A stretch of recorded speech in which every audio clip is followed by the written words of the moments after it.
না। আপনারা কি করতেছেন উপদেষ্টা স্যাররা? আপনাদের কাজটা কি? আমরা তো লাফাইতেছি, আপনারা সেই লাফের তালে তালে ডাক পিটাচ্ছেন নাকি নিজেরা লাফ দিতেছেন? কি করতেছেন আপনারা?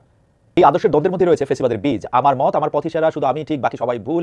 এরকম যখন মনে করতে শুরু করব তখনই আমি ফেসিস্ট। বিন্দু বিন্দু জলে যেমন সিন্ধু হয়, ছোট ছোট ফেসিস্ট যোগ করলে একটা ফেসিস্ট রেজিম গঠিত হয়। একজন শেখ হাসিনা হয়, কিন্তু দুনিয়ায় তিনি কি একমাত্র এবং সর্বশেষ ফেসিস্ট? জি না। এই কারখানা এখনো চলতেছে, পুরাতনের জায়গায় নতুনরা দখল করছে। এর নিদর্শন আশেপাশেই ছড়ায় আছে। উচিত কথার কমেন্ট সেকশনেই দেখা পাবেন। দিনাজপুর আর জয়পুরহাটে নারীদের ফুটবল ম্যাচ বন্ধ করে দেওয়া হলো তৌহিদি জনতা অথবা বিক্ষুব্ধ মুসলিমদের দাবিতে। জয়পুরহাটে তিলকপুর স্কুলের মাঠে মেয়েদের ফুটবল ম্যাচের কথা ছিল বুধবারই, কিন্তু মঙ্গলবারই সেখানে তৌহিদি জনতা ভাঙচুর শুরু করে। দিনাজপুরে আয়োজকদের সাথে মারামারি হয়েছিল। বিবিসি বাংলা রিপোর্টার জয়পুরহাটের নির্বাহী কর্মকর্তাকে জিজ্ঞেস করে জানতে পারেন হামলাটা হয়েছিল আসরের নামাজের পর এবং হামলাকারীরা সম্ভবত মাদ্রাসা ছাত্র।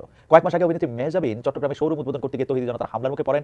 একই রকম ঘটনা ঘটেছে পরিমণি অপু বিশ্বাসের ক্ষেত্রেও। এছাড়া মবের মূল্য তো আছেই। গত 6 মাসে 80টার বেশি মাজার বা দরবার ভাঙচুর, লুটপাট, আগুন লাগায় দেওয়ার ঘটনা আছে। তৌহিদি জনতার ব্যানারে এরা কারা? বিবিসি বাংলা বিভিন্ন জেলা প্রশাসকের সাথে কথা বলে রিপোর্ট করেছে এরা নির্দিষ্ট কোনো দলের কেউ না, কিন্তু ইসলামপন্থী বিভিন্ন দলের মানুষ বা কখনো গ্রামের সাধারণ মানুষ এবং রাজনৈতিক দলের কর্মীরা এর মধ্যে রয়েছেন। শেষ পর্যন্ত বিষয়টা সরকারের ব্যর্থতা হিসেবেই দেখতে হবে। তাদের যেখানে কঠোর হওয়া দরকার তারা হচ্ছে না। কিন্তু এই যে আমরা কিছু হইলেই বলছি আমাদের উপদেষ্টারা কিছু পারছে না, করছে না, অথর্ব ইত্যাদি, অনেকেই ভাবছেন অন্য কেউ উপদেষ্টা হইলে ভালো হতো। কিন্তু আমরা এই সরকারের সমালোচনা করতে করতে একটা বিষয় এখনই বলতে চাই, দেখেন এখানে অতি বাম নাই, অতি ডান নাই, তাদের এড়ানো হয়েছে। মানে অতি বামদের নেওয়া হয় নাই, অতি ডানদের নেওয়া হয় নাই। আওয়ামী লীগের লোকদের নেওয়ার প্রশ্নই ওঠে না, সরাসরি বিএনপি বা জামাতের কেউ অংশগ্রহণ করে নাই। তো এরকম যখন একটা ছক এঁকে দেওয়া হয় তখন খুব বেশি অপশন কি আসলে বাকি থাকে? এটা তো আর বিপিএল বা অন্য কোনো ফ্র্যাঞ্চাইজ লিগ না যে আপনি বিদেশ থেকে অ্যাডভাইজার হায়ার করে নিয়ে আসবেন। কিন্তু এই অ্যাডভাইজার আপনি পাবেন কই? তাও আমার উচিত কথা দর্শকদের উদ্দেশ্যে বলি, উচিত কথা আমি একলা একলা বলবো তা তো না, আপনারাও একটু একটু করে বললেন। আমরা আমার এই 5-10 জন একটা লিস্ট দেন তো যারা উপদেষ্টা হইলে ভালো হতো, এবং সেই ভালোটা আপনি কি দিয়ে কেমনে নির্ধারণ করবেন? এখন একই প্রশ্ন আমার জিগাইলে আমি অবশ্য ব্যাখ্যা দিতে পারবো না। আমি যারে পাই তারই প্রশ্ন করি যে এতজন উপদেষ্টারে ডক্টর ইউনূস কোন কোটায় নিয়োগ দিলেন? চট্টগ্রাম কোটা, এনজিও কোটা, নাকি বিএনপি কোটা, ছাত্র কোটা, নাকি সামনে যা পাইছে তা কোটা? উনি অবশ্য নিজেও বলেছেন যে খুব বেশি সময় ছিল না, হাতের কাছে যারে পাইছি তারই নিছি। তবে আমি খুঁজলে এদেরকে ছাড়া বেশি কাউরে দেখতেও পাই না। তাই আমি বলতে চাই যে এই উপদেষ্টারা যা করছেন সেটা তাদের সামর্থ্য অনুযায়ী, তারা যে সিদ্ধান্ত নিয়েছে, তাদের বুদ্ধি অনুযায়ী, তাদের আদর্শ অনুযায়ী তারা যে সিদ্ধান্ত নিয়েছে তারাই করছেন। লুনা রুশদি যে বলতে চাচ্ছেন যে যেখানে কঠোর হওয়া দরকার তারা কঠোর হচ্ছেন না বা কঠোর হতে পারতেছেন না, ব্যাপারটা আসলে এমন না। এই তৌহিদি জনতার এগেইনস্টে এই সরকার কঠোর হতে চাচ্ছেন না, কারণ এই সরকার মনে করতেছেন এই তৌহিদি জনতার ব্যানারে যা কিছু করা হচ্ছে, জয়পুরহাটে মেয়েদের খেলা বন্ধ করে দেওয়া হোক বা অন্য কোনো কিছু করা হোক, মেহজাবিন বা অপু বিশ্বাস ভাইদের বন্ধ করে দেওয়া হোক, তাদের যেটা করা হোক, যেটা উনারা মনে করতেছেন ওইটার বিরুদ্ধে কঠোর হওয়া দরকার নাই, সেই জন্যই তারা কঠোর হইতেছেন না। তারা মনে করতেছেন যে বেশিরভাগ মানুষ তাই চায়, আমরাও তাই চাই। আমার মনে হয় উপদেষ্টারা এত বোকা না। উপদেষ্টারা যথেষ্ট চালাক চতুর। উপদেষ্টারা যেসব জায়গায় কঠোর হওয়া দরকার তারা ভালোই কঠোর হতে পারেন। কারো চাকরি যাওয়ার ব্যাপারে, কারো চাকরি থেকে বহিষ্কার করে দেওয়ার ব্যাপারে তারা ভালোই পারেন। অনেক কিছু তারা ভালো পারেন। এগুলি পারবেন না তা তো হয় না, এগুলো পারেন, তারা ভালোই পারেন। কোটেশন শেষ। বিষয় হলো হাসিনা আপা যদি টিকটিকির মাথা হন, তিনি পালানোর পরও লেজ হইল তার কামলা খাটা আমলারা, তারা এখনো সমান তালে লাফাচ্ছে। কিন্তু আমি এখানেও বলতে চাই যে সমান তালে লাফাচ্ছে বলে তো দায় এড়ালে তো হবে না। আপনারা কি করতেছেন উপদেষ্টা স্যাররা?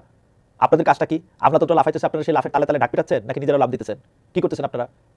মানে আপনারা একটা প্রশাসনে সিইও হয়ে বসে রয়েছেন, আপনাদের আন্ডারে আমলা আছে, উপ আমলা আছে, সহকারী আমলা আছে, এখন যা করতেছে আমলারাই করতেছে, আপনারা কিছু করতে পারতেছেন না, কারণ ওরা হাসিনা রাখা যাও আমলা। তাহলে আপনারা আছেন কেন? হাসিনা গিয়ে বসে রয়েছে ইন্ডিয়ায়, হে কিছু পারে না, হের আপনারা লাফাই আপনাকে মানে আপনাকে নাজুক করে ফেলতেছে, তাই না? ওই যে বলছিলাম, আমলারা লাফায়, আপনারা আরো বড় লাভ দেন। আমলারা যদি লাভ দেয় একটুক, আপনারা লাভ দেন আরেকটুক। আমলারা যদি দেয় হাই জাম্প, আপনারা দেন পোল ভল্ট। যাই হোক, হোসেন জিল্লুর রহমানের কথা কইতেছিলাম, স্ববিরোধিতার মধ্যে ঢুকে গেছে এই সরকার, সেটা নিজেদের আরোপিত স্ববিরোধিতা। সরকারের ভুলটা হলো প্রথম থেকে আমলাতন্ত্রকে চালকের আসনে বসিয়ে রেখেছে। একদিকে বলা হচ্ছে বৃহত্তর পরিবর্তনের কথা, অথচ চালকের আসনে বসা হয়েছে তাদেরই যাদের পরিবর্তন করা এই অভ্যুত্থানের অন্যতম এজেন্ডা। বুঝলেন কিছু? আমলাতন্ত্রকে কৃষ্ণ গহ্বরের সাথে তুলনা করে জাহাঙ্গীরনগর বিশ্ববিদ্যালয়ের অধ্যাপক আনু মোহাম্মদ বলেন, আমলাতন্ত্র পরিবর্তন না হলে বাকি আর পরিবর্তন সম্ভব নয়। শ্বেতপত্র প্রণয়ন কমিটির প্রধান সিপিডির সম্মানীয় ফেলো দেবপ্রিয় ভট্টাচার্য বলেন, আমলারা এখনো গগনবিদারী ভূমিকা পালন করছে, তারা এখনো ক্ষমতাবান। আরেকদিকে আওয়ামী লীগ ঠিক করছে 18 ফেব্রুয়ারিতে নাকি হরতাল দেবে, আরও কি জানি রাজনীতি করবে। এটা কোন আওয়ামী লীগ জানেন নাকি ভাই সাহেবেরা? মানে কে আওয়ামী লীগের এই হরতালের পত্র সাইন করছে? কে? শেখ হাসিনা, ওবায়দুল কাদের, বিপ্লব বড়ুয়া? কার নির্দেশে এইটা করা হচ্ছে?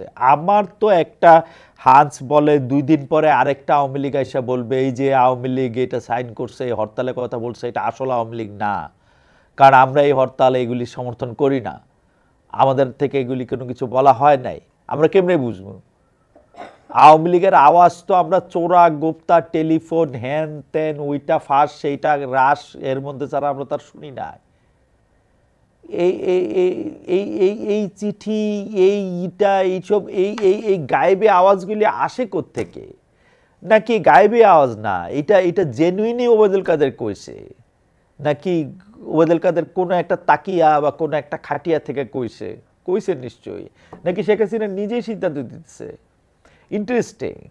যার যে অবস্থান থেকে ডিসিশন দিতেছেন উনারা থাকবেনও ওইখানে, আর বাংলাদেশের আওয়ামী লীগে, বাংলাদেশের আওয়ামী লীগ মানে বাংলাদেশের আওয়ামী লীগ যাদের শেখ হাসিনা আপা ফালায়া থুয়ে ভাগছেন, শুধু একলা ফালায়া থুয়ে যান নাই, কিন্তু উনি মেক শিওর করছেন উনার ফ্যামিলির প্রত্যেকটা লোক যেন এই দেশ থেকে চলে যেতে পারে। উনি মেক শিওর করছেন উনার ফ্যামিলির লোকদের প্রত্যেকজনই যাতে এই দেশ থেকে চলে গিয়ে বিদেশে আরাম আয়েশের সাথে দিন কাটাইতে পারে। আমি তো শুনি নাই আওয়ামী লীগের মন্ত্রীরা, এমপিরা কেউ ইন্ডিয়া গিয়া, আমেরিকা গিয়া, ইংল্যান্ডে গিয়া বা বিদেশে কোথাও পালায় গিয়া ভিক্ষা করতেছে, আরেকজন মানুষের বাসায় গিয়া উঠছে। উঠে নাই তো রে ভাই, নিজের পয়সা দিয়া সুন্দর করে খাইতেছে, পড়তেছে, চলতেছে। কারণ এই শেখ হাসিনা তাদেরকে বলছে যে এই টাকা পয়সা নিয়ে ভাইগা যাও, তারপরে আমিও আসতেছি পিছনে পিছনে। একজন কর্মীরও বলে নাই যে 4 তারিখে, 4 তারিখেও বলে নাই যে 5 তারিখে আমি চলে যাব। উল্টা কথা বলছে। সেই শেখ হাসিনার কথা মানে এই হরতাল মরতাল করবে? মানে সিরিয়াসলি এই আওয়ামী লীগের লোকজন এই আওয়ামী লীগ করার আগে ভাই একটা চেক টেক করেন তো আপনারা ঠিক আছেন কিনা। জরুরি কিন্তু একটা চেক করা, ঠিক আছেন কিনা। এই আপনারা এই আওয়ামী লীগের হয়ে একটু জায়গায় জায়গায় পিকেটিং করবেন, একটু আলগা মায়ের মুইর খাবেন, তারপর গিয়া দেখবেন এই সরকার কত খারাপ। এই তো উদ্দেশ্য। এদিকে ডক্টর ইউনূস সাহেবের কথায় আসে। ফাইন্যান্সিয়াল টাইমসে এক সাক্ষাৎকার দিচ্ছেন, তিনি এটার মধ্যে বলছেন একটা সম্ভাবনা হলো ছাত্ররা নিজেরাই একটা দল গঠন করবে।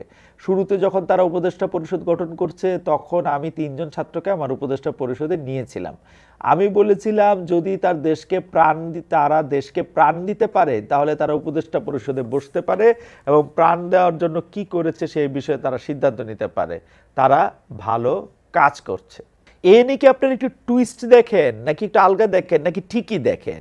মানে এতদিন ইউনূস সাহেবের মুখে আমরা শুনছিলাম যে ছাত্ররা উনাকে নিয়োগ দিছে, এখন আবার ইউনূস সাহেব বলছে যে উপদেষ্টা পরিষদের 3 জনে আমি নিয়োগ দিছিলাম, তারা খুব ভালো কাজ করতেছে।